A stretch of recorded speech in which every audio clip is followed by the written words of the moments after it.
کسی جورس حتما باشین و به یک دیگه از ویدیوهای من خوش اومدید. خب به همون قسم که میدانید آشک یک غذای خیلی هوسی هست و در مهمانی در جمع خانوادگی همیشه بهترین گزینه بوده و هست. ما همیشه خواستیم که آشک جور کنیم و ویدیو بگیریم و شما هم بیننده باشید. امیدوارم که ویدیو رو تا آخر ببینید و لایک سابسکرایب یادتان نرم. با ما باشید تا آخر. خب دوستان عزیز، این هم از سبزی آشک ماست که آماده و تیار هست و همون قسم خودتان میبینید. و این هم از خمیر آشک ماست که ما اول خمیر کاملا نازک میکنیم، روی آرد میزنیم و همون قسم خودتان میبینید. بعدش با گیلاس و یا هر چیز دیگه او را همین قسم خرد میکنیم تا داخلش سبزی بذاریم.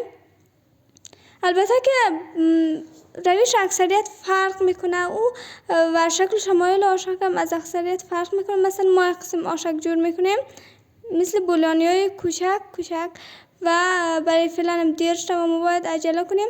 وظیفه ما است که وقتی که داخل می آشک سبزی ما باید دور ببندیم با دقت فراوان که قسمی که وقتی او داخل دیگ میره دیگه باز نشه و ما باید این کار با دقت فراوان انجام بدیم، چون اگه خراب شد دیگه ما جریمه میشم.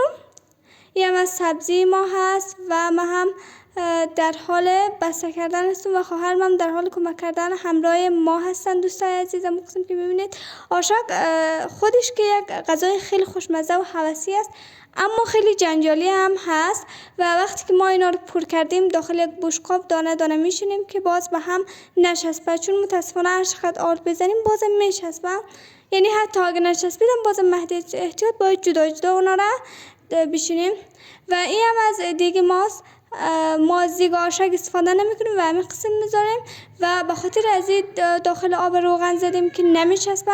یعنی اگر داخل آب روغن بزنیم باز بعد از اینکه او بیرون شد و در داخل دیگ او نمیچسبه و یک قسم راحت تر میشه که او را از داخل دیگ بیرون کرد و راحت تر است کارش. دوستان عزیزی باید خوب جوش بخوره و تا که صحیح پخته شود و در حال پخته شدن و جوش خوردن هست و ایده باید پر شود که باز او قسم اوجوش هم زیاد هدر نمیره و همون قسم خودتان میبینید اینا در حال جوش خوردن هست و در حال پخته شدن هست و از امیال ما حوض آشک کردم میخوایم زودتر پخته شود و ما بخورم یک کم.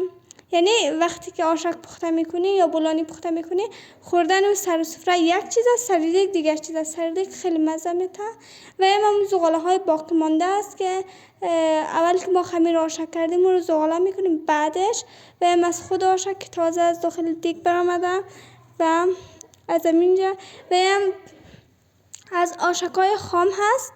و دوست عزیزی هم از آشک پخته است که ما در حال نوشجان کردنش هستیم و واقعا خیلی خوشمزه است. اکثریت با آشک سس جور میکنن اما چون خیلی هوا گرم بود و ما خواستیم که ماست بیاریم با آشک و خواستیم بهتر هست. ما خواستیم که خودتان میبینید.